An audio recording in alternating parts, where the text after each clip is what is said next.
We are recording. And speaking of recording, that will be the first word for attendance, which is part of what you would need to do if you wanted to claim the extra credit for attending this meeting or watching the video. So again, there's other things you'll need to do, but make sure you write down those attendance words. And the first one, again, is recording. So really quickly, I'm going to give some basic feedback from Module 2 and then some basic heads up for Module 3. So let's look, mostly what I'll look at here is some of the mistakes I saw were basically easier to point out by looking at this rubric, if you will. So some of the bigger mistakes I saw this week were, let's see. This one was a pretty big one. People posting ideas that have already been used, and generally speaking, I didn't even deduct points for that. There may have been like a handful of people who lost points if they used an idea that not only had been used before, but used a lot before. So you may have lost some people may have lost 1 point for that. People did a pretty good job of listing an advantage. However, some people did mess this up, and I pointed this out last week. The advantage of your idea cannot be the goal of your idea, right? So if you have an idea of a way to reduce human population growth, then you wouldn't want to list an advantage and say, one advantage to this idea is that there would be fewer people being added to the population, right? Yeah, that's a true statement, but that's the goal of your idea, right? So the goal of your idea shouldn't be an advantage. You should come up with something else. So that was a common mistake. Here's the big mistake, and this is where people lost a lot of points. It says right here, you need to define both carrying capacity and population growth, and then relate that to what you wrote. So if you're watching this and you didn't get the full points, go back to your initial reply, or your initial post, reply to your own posts, and then say something like edited to add, and then go ahead and put these things, right? Go ahead and define carrying capacity. Go ahead and define population growth. And then once you've defined those, describe how that relates to the ideas that you presented in your initial post. And then you can get your points back. It's a good time to remind everybody that the official policy, according to the syllabus, is that late work isn't accepted. But I'm telling you unofficially, go ahead and do that. The sooner you do that, the more likely I will be to grade it. And again, just to remind you, I always prioritize new stuff.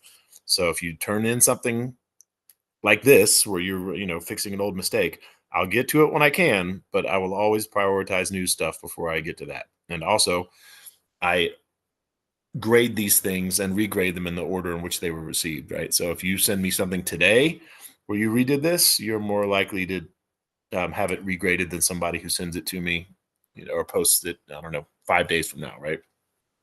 Anyway, are there any questions so far? Okay. Here's the really big one. I keep saying this. I don't know why people don't get this. You have to use sources. I won't grade any post, including replies, unless you properly include sources. So a lot of people just didn't use sources at all. Beyond that, the other problem was some people didn't use links for the source. So again, I'm probably preaching to the choir if you're watching this video, because I've already said this, but read this document, please. It tells you exactly how to use the source. Long story short, your source has to be a link, right? A working link that's not behind a paywall that we can all click and see. And you need to make it obvious. This is another big thing. You need to make it obvious, right? So you can see in these examples, it's obvious how I use this source because I hyperlinked it in the post. In this example, it's obvious how I use the source because I put the words according to my source. So you make sure you do that. You can't just put a link at the end of your papers. I know that seems picky, but one of the many reasons you can't do that is I've seen it many times where students just write whatever they want to write without looking anything up. And then they just find some link that looks like it would look like it would go along with what they wrote. So make sure you don't do that. And again, this is the biggest thing. This is where people, because if you mess this up, whoops, didn't mean to do that. Anyway, if you mess that up, you get 0 credit. So make sure you properly use sources. And that's all the feedback I have for the Module 2. Sorry, let me look at one more thing. Let's look at them for the Module 2 discussion. Let's look at those replies. Sorry, I locked that or X'd out of there. Module 2 discussion. All right, let's look at these replies. But yeah, a lot of people. Okay, so some of the mistakes people made here were they only did a disadvantage or an advantage. but you're supposed to have both. A lot of people, it didn't matter though, because I haven't officially updated, this information. So if you read the prompt, it says that you have to have two replies, right? But what I've said unofficially is that you only need one. So, people have been getting more points for their replies than they usually would. And I think that's it. Other than, again, you have to use a source even for your replies. So are there any questions about the Module 2 discussion? All right, nice and easy. Then let's jump over here to the Module 2 lab. And I'm just going to quickly talk about the major mistakes that were made here. First of all, this was a big one. It says right here, you have to watch this video while answering these questions. You will get 0 credit for the lab if you don't do the pre-lab before you do the lab. So a lot of you currently have a 0. So I guess you could say it's a big deal because, a 0 is a big deal. But on the other hand, it's easy to fix. So just go in here, click this link to watch the video while answering these questions. I will say this though, since you didn't do it before you did the lab, and since you were technically supposed to get a 0 for not doing that, what you're also I'm gonna require you to do is this down here. If you go to the very bottom, there's another short little video you can watch. Yep, that's the one, while answering these questions. So make sure you do this, because in your case, this will not be for extra credit. This will be to make up for the fact that you didn't do the beginning video before you did the lab. So that was the first big mistake people made. Are there any questions about that? All right. Other than that, it was pretty straightforward. I think people did a pretty good job. I'll remind you, unless otherwise stated, for all these labs, the information is supposed to come from either the lab worksheet that I provided you, or in this case, the website that I provided you, because this provides evidence that you actually did read the website that I've given you, right? Or in this case, the virtual lab. So that was one of the common mistakes, and there weren't a lot of them. Some other big mistakes were this one. It's kind of weird the way it was questioned, those numbered. But anyway, the dark color in the moths was caused by what? And I'll go ahead and tell you that basically it's DNA, right? It was caused by a mutation in the DNA. So it wasn't, the original black moth was not caused necessarily by the smoke. We don't know that. We have no way of proving that. All we know is that there was a genetic change. And for that reason, we had, a female moth laid eggs, and those eggs hatched as black moths. And then because of the Industrial Revolution, then because of the pollution, those black moths blended in and therefore had an advantage, because the predators, it was harder for the predators to see them. Therefore, they were more likely to survive. Therefore, they were more likely to reproduce.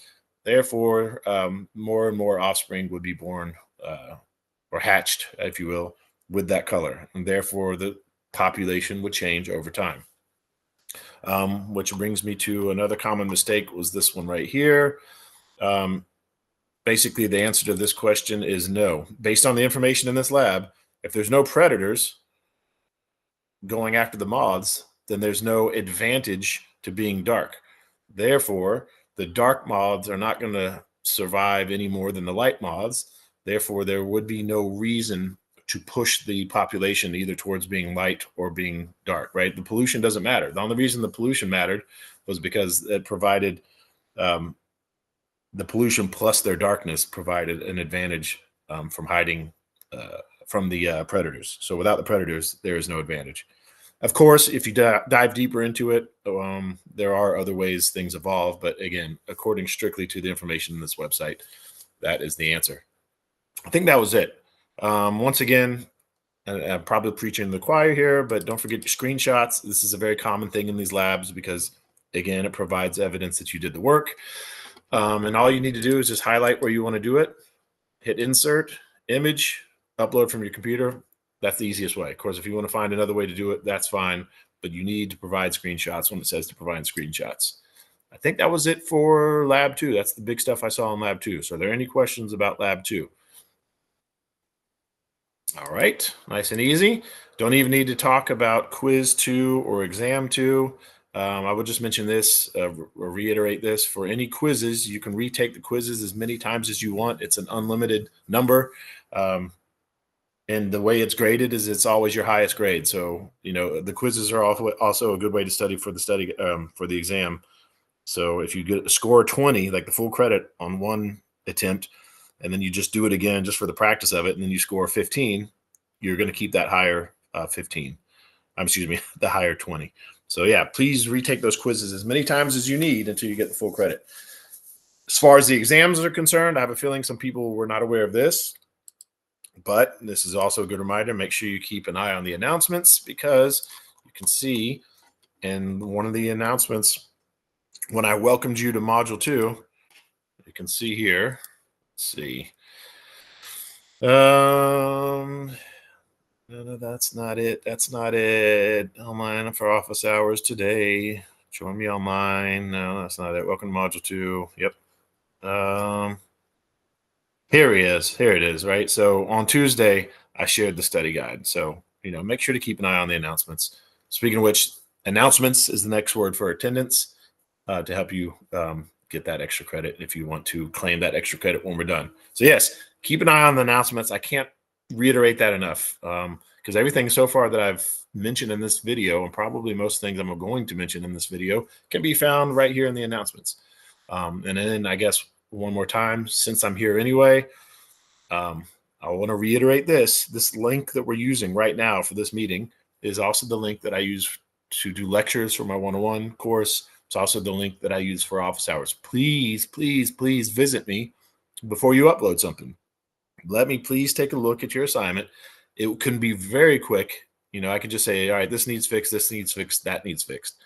Or it could be longer if you want. So when I say something needs fixed, you could say, okay, then how can I fix it, right? So please let me do that. It'll save me some time. It'll save you some time. Let me help you.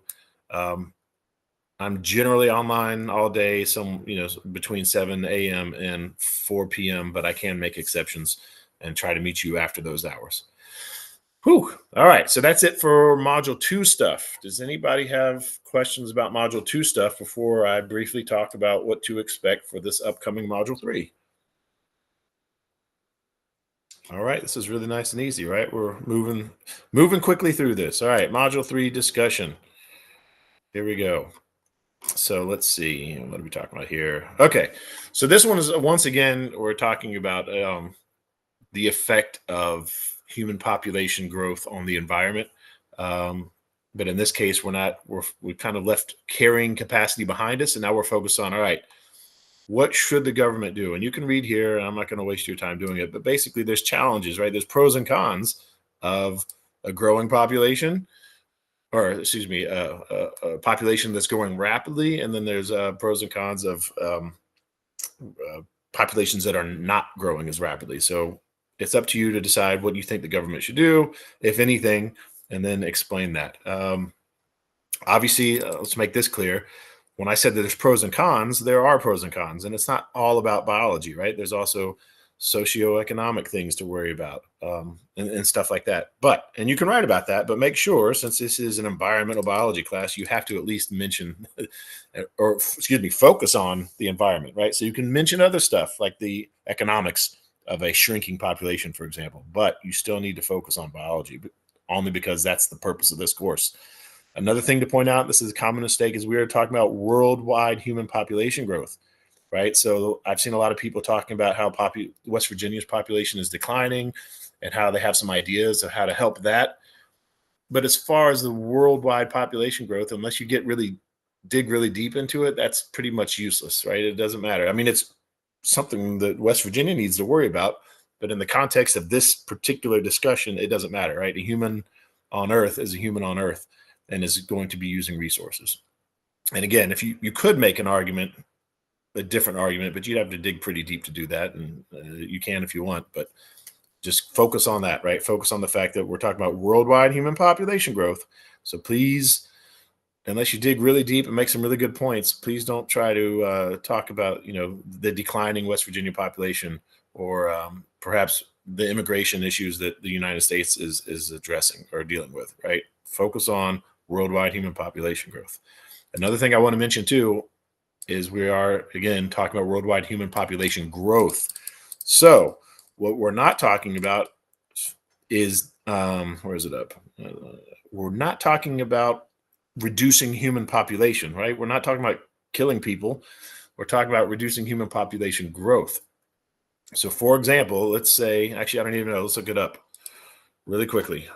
Worldwide, it changes human population growth rate. For example, right now, worldwide human population growth is 1.1% per year, right? So let's say, for example, that you have an idea of how we can reduce this to, I don't know, 0.8% per year. What we're talking about is, again, reducing this number, this percentage of growth. We're talking about reducing the population growth rate. So even if you hypothetically reduce it from 1.1 to 0.8, it's still growing, right? The population is still going to grow, unless you're talking about making it a negative percentage, which no one's, at least in this setting, I'm not suggesting that. You can if you want. It's your paper or your post to write. But the idea here is we're talking about reducing the growth rate. So the human population could still grow. We're just talking about possibly making it grow slower. I think those are the biggest mistakes people make. So keep that in mind. Yeah, once again, we're not talking about reducing human population. We're talking about reducing human population growth. And again, it's your post. So if you want to focus on reducing the human population, feel free. But I'm not suggesting that, right? I'm not saying I'm not asking you to write about killing people, basically, right? I'm not saying that. Anyway, are there any questions about that? All right, so let's look at some other stuff really quickly. Some mistakes I've seen in previous semesters. You have to explicitly indicate something that the federal government should do or should not, or excuse me, whether they should or should not influence worldwide population growth. Oh, that reminds me, another huge mistake or common mistake I see is people think this word influence is the same as increase, right? So they'll say, very often see a student say, the federal government should not influence worldwide population growth, period. And then in the next sentence, they say, we should reduce the worldwide population growth, right? So influence doesn't mean increase. It could, but influence might mean you think the federal government should decrease the human population growth. It might mean that you think the federal government should maintain the current population growth, or it might mean that you think the government should increase, right? So influence doesn't mean increase. It could mean increase, but it doesn't necessarily, right? And it could mean increase, decrease, or remain the same. And the other thing here too is to focus on that word influence, right? The idea in this discussion isn't talking about government. And again, you can do this if you want, but I'm not suggesting that the government, I'm not suggesting that you write about the government forcing anything, right? The idea is influence the worldwide population, not control. I use that word on purpose, right? We're not talking about population control. We're talking about influence. And I'll just give you one example of that. Now, once I use this, you won't be able to use it. For example, you could say, I think the federal government should make all the states get rid of seatbelt laws, right? So that would influence the worldwide population growth, because that would probably lead to a decrease in the human population growth rate, at least in the United States, right? So that's just one example. So anyway, yes, make sure you focus on that. Again, you need to have an idea. So don't just say, oh, the government should influence it to make it increase, or the government should not, whatever. Then talk about how, right? So if you think the government should influence the worldwide population growth, give an example of how, like I just did with the example of eliminating seatbelt laws. Or if you happen to say that the government should not influence worldwide population growth, which is fine, then you'll need to explain why you believe that. Why? But again, focus on this idea of influence, right? This doesn't have to be control. Again, for example, a lot of times people who oppose get defensive in this discussion. It's because they're confusing influence with control, and they don't think the government should be forcing anybody to do anything, which is understandable. But we're not talking about forcing, right? We're talking about influence, which, again, using my example, if you reduce seatbelt laws, that's an example of the federal government being more hands-off, right? That's an example of there being fewer restrictions on humans, but still also influencing worldwide population growth. I think that's it. Oh yeah, this one too. People commonly miss this. Make sure you once again define worldwide population growth, and explain how your idea would impact worldwide population growth, and then explain why the idea is important, right? So you're going to focus on why the concept of worldwide population growth is important biologically, um, and then explain how your idea will impact that and why it would be good to do whatever that you are suggesting. And then, of course, as always, you have to properly use references. You have to use sources. I will not grade anything unless you properly use sources. All right, before I really briefly talk about the replies, the responses, does anybody have any questions about what is expected of you for the original post? All right, then once again, I'll remind you, if you can, after you've written your post, before you submit it, why not meet me online and have me read it over and talk about it with you? All right, for your responses, you know what? I need to change this. I'm glad I saw this. All right, so this has been a recent change of mine.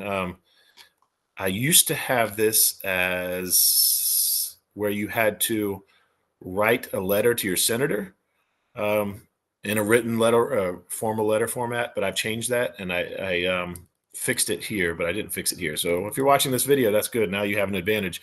You don't have to write it in formal letter format. You can just write a response. Again, you have to agree or disagree. You have to explain why you agree or disagree. You need to, discuss the environment. So it can't be all, for example, about the economy, which is an important topic, but in this course, we have to talk about the environment. And of course, again, you have to properly use references. So any questions on the Module 3 discussion period? All right. Really quickly, let's look at Lab 3 about the ecological footprint. And the next word for attendance will be footprint. As always, I'm going to beat a dead horse here, let you know this is how you do it, right? You open up this master copy. This is the master copy, so you can't edit it. So what you should do is go over here to File, make yourself a copy. Make sure you do this, copy comments and suggestions. Otherwise, you're going to miss out on some valuable information. And then once you have your own copy, again, you'll fill it out until you're done. Then once you're done, you can download this as a PDF and then upload that PDF to WVSU Online. And I, once again, will remind you, one of the reasons I have you do this on Google Docs is because let's say you're doing this at work, right? You're working on this lab at work. Then you go home and now you're on a different computer. Well, that's okay. Because when you log into your Google account, your WVSU email account, then you can go here, you can go to your drive and find all the stuff you've been working on. It's never lost, right? So your computer could blow up, whatever, but your information is saved online. All right, so really quickly, let's talk about some common mistakes for this one. And of course, you can watch a video that shows you some of the stuff. No, actually, you have to watch that video to do the pre-lab questions. Let's see, some common mistakes here. All right, what you're going to learn, amongst other things in this video that you have to watch first is, and that from the textbook, richer countries, more affluent countries have a larger ecological footprint than poorer countries. So using the United States as an example, the United States, on average, we have our average citizen has a larger footprint than the average world citizen. So keep that in mind when you answer these questions, because it's going to ask you here, do you think your footprint is larger, or smaller, or the same as the world average? So let's say, for example, you think it's the same as the world average, then that means it's going to be smaller than the US average, right? If you think your footprint is smaller than the world average, then it's going to be a lot smaller than the US average, right? If you think your footprint is larger than the world average, then it's possible that it could be smaller, larger, or the same as the US average. But these answers need to match each other, right? Does that make sense? Does anybody have any questions about that? All right. Likewise, these questions need to match these questions. So again, if you say your footprint, for example, is larger than the world average, but smaller than the US average, then when you answer this, your answer needs to be larger than the world average, which was 1.71 Earths, and smaller than the US average, which is 4.9 Earths, right? How many Earths would it require for you to for the Earth to, or excuse me, for if everyone lived like you, how many Earths would we need to provide those resources? Same here. Again, just using the example, if you think your footprint is larger than the world average, then it needs to be larger than 2.58. And if you think it's smaller than the US average, then it's going to need to be, let's see, ecological footprint was smaller than 7.46. Again, these answers need to match your first two answers. Same here, right? Earth overshoot day. So if you think you're using fewer resources in the world, then obviously your overshoot day is going to be before, excuse me, if you think you're using more, this is just an example, more resources in the rest of the world, then your Earth overshoot day would be before July 28th, right? Because you think you're using more resources than the average human. Therefore, we're going to run out of resources sooner. And meanwhile, again, using the same example, if you think that you are using fewer resources than the average US citizen, then your date would be sometime after March 13th, right? Because you were using fewer resources. So our resources would last just a little bit longer. But again, using the same example, you would want them to be between these two dates if you said that your footprint is larger than the world average and smaller than the US average. These two are pretty straightforward. Here's the one that I want to point out. In this experiment, you will answer questions asked by an online calculator so that it can determine your ecological footprint. What do you think are some questions? So this is asking, like, what kind of questions do you think it's going to ask? One person from a different course had an odd answer to this, and they said, calculators don't talk, which is probably mostly a true statement, but I don't think they completely misunderstood the sentence. You will answer questions asked by a calculator. It doesn't mean the calculator is going to be talking to you, right? There's going to be questions that you're going to fill out and answer them online. So yeah, think of some of the questions that you think they might ask and put those in there. This is the website you're going to use to calculate your footprint. Once again, you're going to need some screenshots. So once you've jumped through the hoops and you're done, you're going to provide those screenshots. You can see here, I won't waste your time. You can see here that you can answer basic questions, or you can do this, click this number or this little thing that says add details to improve accuracy. If you do that and prove it with screenshots, you'll get a little extra credit for improving accuracy. What are some other things? All right, really quickly, this is another common mistake. These questions here are 3-part questions. Was your hypothesis correct or incorrect? In this case, when was your Earth overshoot day? And then this part 2, this is kind of a 2-part question. How did your number compare to the world citizen average and the US citizen average, right? So for all these questions down here, that's going to be the theme, so to speak. And let me read this to you just in case this doesn't show up on your end. This is important. Yes, the information is given in the screenshot, meaning yes, I know you're answering questions that I can see by looking at the screenshot. And same thing with the hypothesis, right? Yes, I can look back and see your hypothesis. However, the purpose of the following questions are, I'll change that later. Anyway, to ensure that you can look back and compare your data to your hypothesis and determine if your hypotheses were supported or not. So while it may seem repetitive and or redundant, it is for a reason. So yes, all this information you're going to give me right here, I can look back myself, but it's not my job. I want you to be able to look at your data and compare it to your hypothesis and say if it was correct or not, and then say, well, yeah, my Earth overshoot day was in between the two, right? Or whatever maybe it was after the world citizen or after both, whatever it is, right? Describe your data. Any questions about that? All right. Same thing with all those questions about the same. This one's pretty straightforward. This one's pretty straightforward. Here's one that people screw up, pardon my French, but this says, which questions on the calculator surprised you? So it's talking about the questions, not the results. So don't say like, oh, it surprised me that my ecological footprint was X, whatever the number is, right? That's not what we're asking. I'm not asking about the results. I'm asking about the questions. So previously, I asked you, what questions do you think are going to be on the calculator? And now it's like, well, were the questions you predicted to be on the calculator, were they on there? And also which ones surprised you. And again, if none of them surprised you, just pick one. Yep, I think that's it. Really quickly, I want to point this out.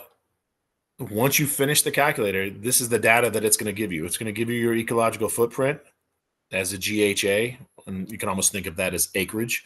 And then it's also going to ask you for your ecological footprint as in the number of Earths that we need. So that information that's provided from that calculator is what you're going to put in here. This one, you're just going to look up. You're going to use this website right here to look up Switzerland's average and Switzerland's average for these two things. And then you're going to click here to look at the class average. And you're going to make sure you insert your information somewhere on here. And let's keep scrolling down. You can see what the class average is, right? So make sure you do that and include that information here as well. Same thing here. Once again, the calculator is going to give you your data. Make sure you include that here. And then do the math, right? So for example, the USA's biocapacity is 3.72. Its average footprint is 7.46, which is a difference of negative 3.74. Right. So you'll do the same thing here with whatever your data is, and then you'll put the calculation here. Same thing here. We're going to compare the US's biocapacity with our class average, and then you're going to make the calculations there. That's pretty straightforward. Here again, you're going to make a graph, a bar graph, column graph, however you want to call it. The bars should go up and down, not left to right. And it's going to show the difference between the biocapacity and the ecological footprint. So basically what I'm saying here is you're going to make a graph with these numbers, right? There's going to be a bar for each of these numbers, a bar going up and down, not left to right, that shows the differences, right? That's pretty straightforward. Here's some more stuff. You can do some extra credit. I'm not going to waste your time talking about that. As always, I'll remind you, if you want me to slow down and actually talk to you about all these things, I can do that individually. But since this is technically a group meeting, I'm just going through it quickly. Also, you can make a line graph for extra credit. All right, here's another common mistake people make. So once we're all done with this, these are two kind of opposite questions. This one's basically saying, of all those questions, all the things that you talked about and read about and all the questions you answered in the ecological footprint, which one of these things do you think should be made illegal or regulated? So focus on that or regulated. So, for example, in my opinion, I don't think any of that should be made illegal, but maybe regulated, right? So a lot of that stuff is regulated. For example, one of the questions on the calculator asks about what your house is made of, right? In a lot of places in America, there are building standards, right? Home builders can't just build whatever they want. There are some regulations as far as that's concerned, and that's just one example. So that, again, that's for this question. It's saying what do you think should be illegal or regulated, and then the opposite here, right? This one's saying, of all those questions, what do you think should be untouched? Like, for example, and this is just my example, my opinion, and I don't usually like to share opinions, but here we go. But one of the questions asks about how much meat you eat.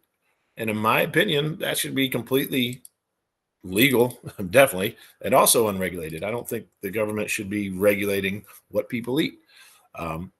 And then on that note, see here we talk about regulation and these two questions. And then finally, this question says, all right, let's forget about regulations for a second. What about incentives, right? So yeah, I guess it would be better if everybody ate less meat as far as the environment is concerned, right? So after talking about regulations, just as an example, you might talk about like some sort of incentive, like what is something that we could do to make people eat less meat, or not make. What can we do to make people want to eat less meat? Again, just an example. So you're right about what you want. But a common mistake here is like you need to provide the incentive. Like what is it that they could do to reduce their footprint? And again, you could get specific, like I just did in this example, saying eat less meat, or you could just be very broad. So, and I think, yeah, that's it.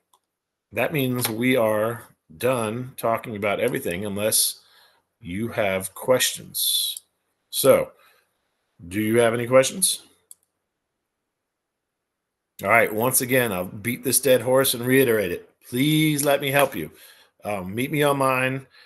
I will walk you through a lab question by question if you want, or I will just quickly look something over before you turn it in if you want. And also, one more time, I'll reiterate this.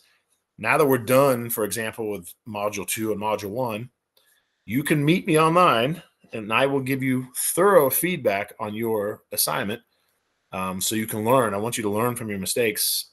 And the incentive I'm providing you to do that would be a 5% boost to that assignment's grade. So whether it be an exam or a quiz or a lab or a discussion, if you meet me online and let me talk to you about what you did right, what you did wrong, I will give you a 5% boost to that grade. So that's it. I guess the last word for attendance is going to be remote, like we are meeting remotely right now.